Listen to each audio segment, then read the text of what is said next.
اوكي، يعطيكم العافية. كيفكم؟ كيف صحتكم؟ ان شاء الله تكونوا بخير. رجعنا لكم بفيديو جديد. اغلاط بسيطة صغير سخيفة جدا ممكن تكسر لك حلقات قصبتك وتروح لك خيطك. ماشي. اول شغلة، انا خلصت صيد، ما بدي ضب الجيجة، بدي اتركها بقلبها. ما بحط الاسيست هون بالسيراميك هون، ما بحطه هون رح ينكسر. هيدا سيراميك بيتجروح، الاسيست بكسره، بينزعه. ماشي، بينزعه بكسره. ما بنحط الجيجاي هيك، ما بنحطها هيك للجيجاي، لانه حتضل الجيجاي على الخط خط حتتحرك حتكسر السيراميك. ماشي يا جماعة. انا هو كمان هون يعني مش لازم نحطها، بس انا بحطها هون. هون اخف ضرر. عرفتوا كيف؟ كمان هون مش لازم نحطها. بنفك الجيجاي وخلصنا. ريح راسنا وفك الجيجاي. شغلة تانية صارت مع شاب صاحبي.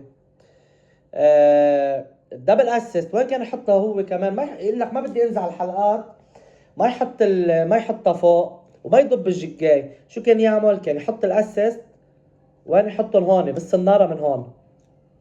يحطهم من هون. شفتوا من وين؟ من هون. يحطهم بالمكنة. ماشي. شو صار معه؟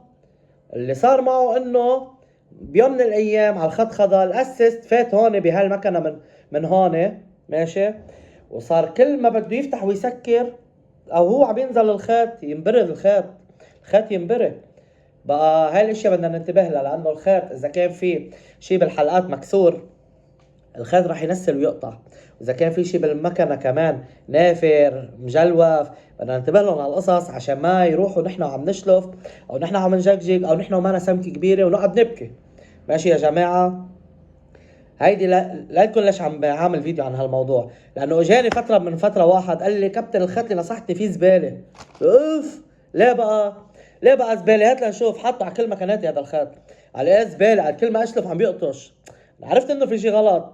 قلت له طب خيي جيب لي هالمكنه وجيب الخيط معك، بدي غير لك الخيط على حسابي، بس جيبه لشوف جيبه. المهم جاب الخيط وجاب القصبه والمكنه. بلشت. قلت له الخيط شو قال لي ما منيح. قلت له اوكي ماشي انا معك. شفت المكنه فحصتها ماشي بشيل المكنه لهون، هو معه حق. اوكي. بلشت باول حلقه، ثاني حلقه، ثالث حلقه.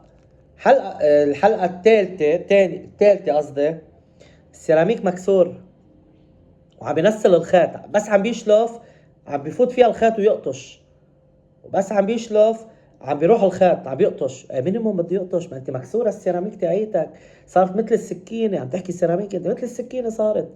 صار ينسل الخيط ويقطش. رجعنا الغلط وين؟ ومع هيك جبت له خيط كادو وبعته يصلح السيراميك وفهمناه. ماشي يا جماعة. ضروري ننتبه لهالاشياء، لانه هيدي الغلطات الصغيرة تروحنا سمكة كبيرة. اوكي. وما تنسوا تعملونا لايك كومنت شير وفولو وسبسكرايب وهالقصص كلها. وتابعونا فيديوهات وانطرونا فيديوهات كتير حلوة. باي باي.